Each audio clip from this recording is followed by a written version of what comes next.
کشمیریوں کی جو پلائٹ ہے اس کے ذمہ دار اس وقت کے لیڈر ہیں، اور اس کے بعد آزاد کشمیر میں جو کچھ ابھی جو محرومیاں ہیں لوگوں کی، جو بے روزگاری ہے، جو غربت ہے، اس کے ذمہ دار آزاد کشمیر کے لیڈر رہے ہیں اور ابھی بھی ہیں، اور اس سے پہلے کے بھی تھے۔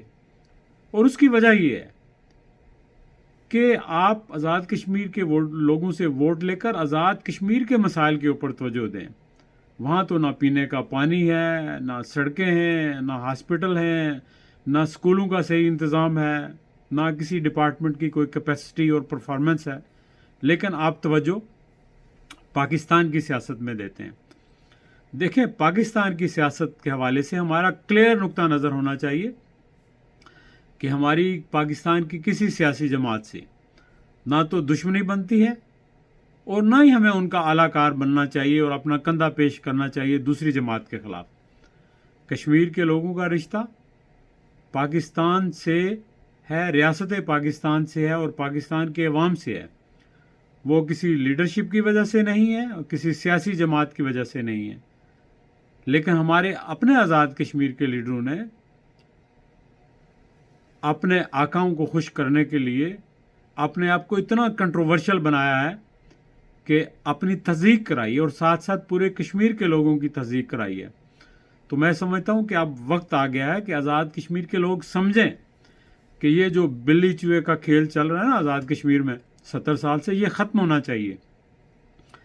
آج پاکستان میں ایک حکومت ہے اور کل آزاد کشمیر میں اسی کی حکومت آ جائے گی اور سارے لوگ بھاگ کر اسی میں چلے جائیں گے مفادات کے لیے، اور کل اگر پاکستان سے وہ حکومت چلی گئی، دوسری آ گئی، تو پھر اس کا آزاد کشمیر کی حکومت سے پرابلم شروع ہو گیا۔ سفر کون کرتا ہے؟ سفر لوگ کرتے ہیں۔ یہ جو روٹ کاز ہے نا، روٹ کاز یہ ہے کہ ہم پاکستان کی سیاست میں آزاد کشمیر کے لوگ ملوث نہ ہوں۔ وہ کشمیر کی ڈیولپمنٹ، کشمیر کی تحریک آزادی کے لیے فوکس کریں، اور جو معاملات ہیں وہ ریاست پاکستان کے ساتھ باعزت طریقے سے بامقصد مذاکرات کے ذریعے حل کریں۔ جب آپ کسی پارٹی کے ہرکارے نہیں ہوں گے، کسی کے فٹ سولجر نہیں ہوں گے، تو جو بھی اسلام آباد میں بیٹھا ہوگا وہ آپ کی عزت کرے گا، آپ کی رسپیکٹ کرے گا، آپ کی بات کو سنے گا۔ لیکن اگر آپ ایک پارٹی کے کارکن بن کے دوسری پارٹی کے وزیر اعظم کے پاس جاتے ہیں تو وہ آپ کو اسی طرح ٹریٹ کرے گا، نہ تو آپ کی رسپیکٹ ہوگی، نہ آپ کی بات سنی جائے گی۔ تو خدا را آزاد کشمیر کے لوگوں، آپ کے لیے یہ ضروری ہو گیا ہے کہ آپ اس جو یہ کھیل ہے، یہ سرکل ہے، اس کو ختم کریں، اور آزاد کشمیر کے اندر آزاد کشمیر کی اپنی ایک پولیٹیکل پارٹی ہو جو نئی ویژن کے ساتھ ہو، جس کی پاکستان کی کسی سیاسی جماعت سے نہ لڑائی ہو اور نہ ہی وہ اس کا اعلیٰ کار بنے۔ ہاں، آزاد کشمیر میں ہے ایک سیاسی جماعت، مسلم کانفرنس، لیکن ایکچولی مسلم کانفرنس کو اس وقت کنٹروورشل بنا دیا گیا تھا اور ختم کر دیا گیا تھا جب جا کے مرحوم سردار عبدالقیوم خان صاحب PNA کی تحریک کا حصہ بن گئے، اور پھر آپ کے موجودہ لیڈر وہ جا کے اپنے ٹکٹ پاکستان کی ایک پولیٹیکل پارٹی کے لیڈر سے ٹکٹ لینے لگے۔ جب آپ خود اپنے آقا تلاش کریں گے تو آپ کو آزادی کیسے ملے گی؟ آزادی تو تب ملے گی آپ اپنے پاؤں کے اوپر کھڑے ہوں، اپنے اوپر بھروسہ کریں۔ مجھے بہت سارے لوگ کہتے ہیں جی آپ کوئی نئی جماعت بنانے کا سوچ رہے ہیں، کیا کسی کی طرف سے اشارہ ہے؟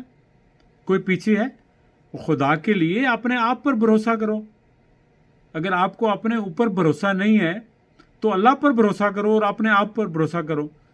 جو لوگ تکیے تلاش کرتے ہیں نا، سہارے تلاش کرتے ہیں، وہ کہیں نہیں پہنچتے۔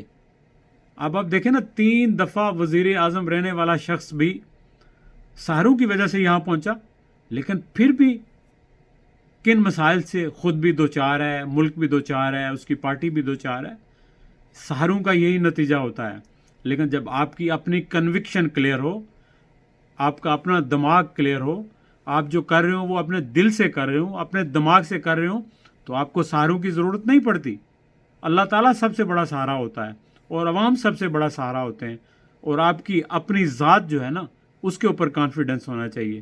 آزاد کشمیر کے لوگوں، آپ اپنے اندر قوت ارادی پیدا کرو اپنی عزت کے لیے، اپنے وقار کے لیے، اپنی ترقی کے لیے موجودہ جو سسٹم ہے، فرسودہ سسٹم جو قبیلائیت پر مبنی ہے، جو سیاسی ایکسپلائٹیشن پہ مبنی ہے، جو شخصیت پرستی پر مبنی ہے، جو خاندانی اور وراثتی سیاست پر مبنی ہے، اس کا کلا کما کرو۔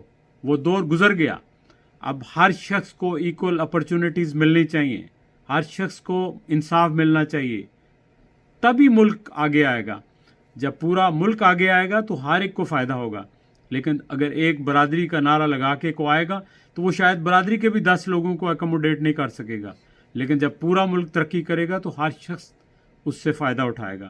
لہٰذا آپ لوگ اس سوچ سے باہر نکلو کہ میں نے اپنی برادری کو سپورٹ کرنا ہے، میں نے اپنے رشتہ دار کو سپورٹ کرنا ہے، میں نے اپنی سیاسی جماعت کو سپورٹ کرنا ہے۔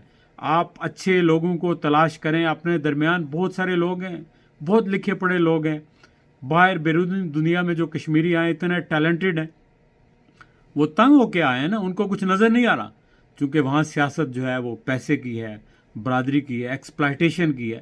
جب تک یہ ختم نہیں ہوگی تو کچھ بھی نہیں ہوگا، اور اس کو ختم میں نے نہیں کرنا لوگوں، اس کو آپ نے ختم کرنا ہے۔ آپ لوگ اگر فیصلہ کر لو گے کہ آپ اس منحوس سسٹم کے خلاف، اس فرسودہ سسٹم کے خلاف آپ اٹھ کھڑے ہوں گے، تو یقین کریں کوئی آپ کے راستے میں رکاوٹ نہیں ڈال سکتا۔ جو لوگ 5-5 8-8 بار الیکشن جیتے ہیں وہ ایسے غائب ہوں گے کہ آپ کو اندازہ نہیں ہوگا، لیکن اس کے لیے آپ کے اندر شعور آنا ضروری ہے، آپ کے اندر بیداری آنا ضروری ہے۔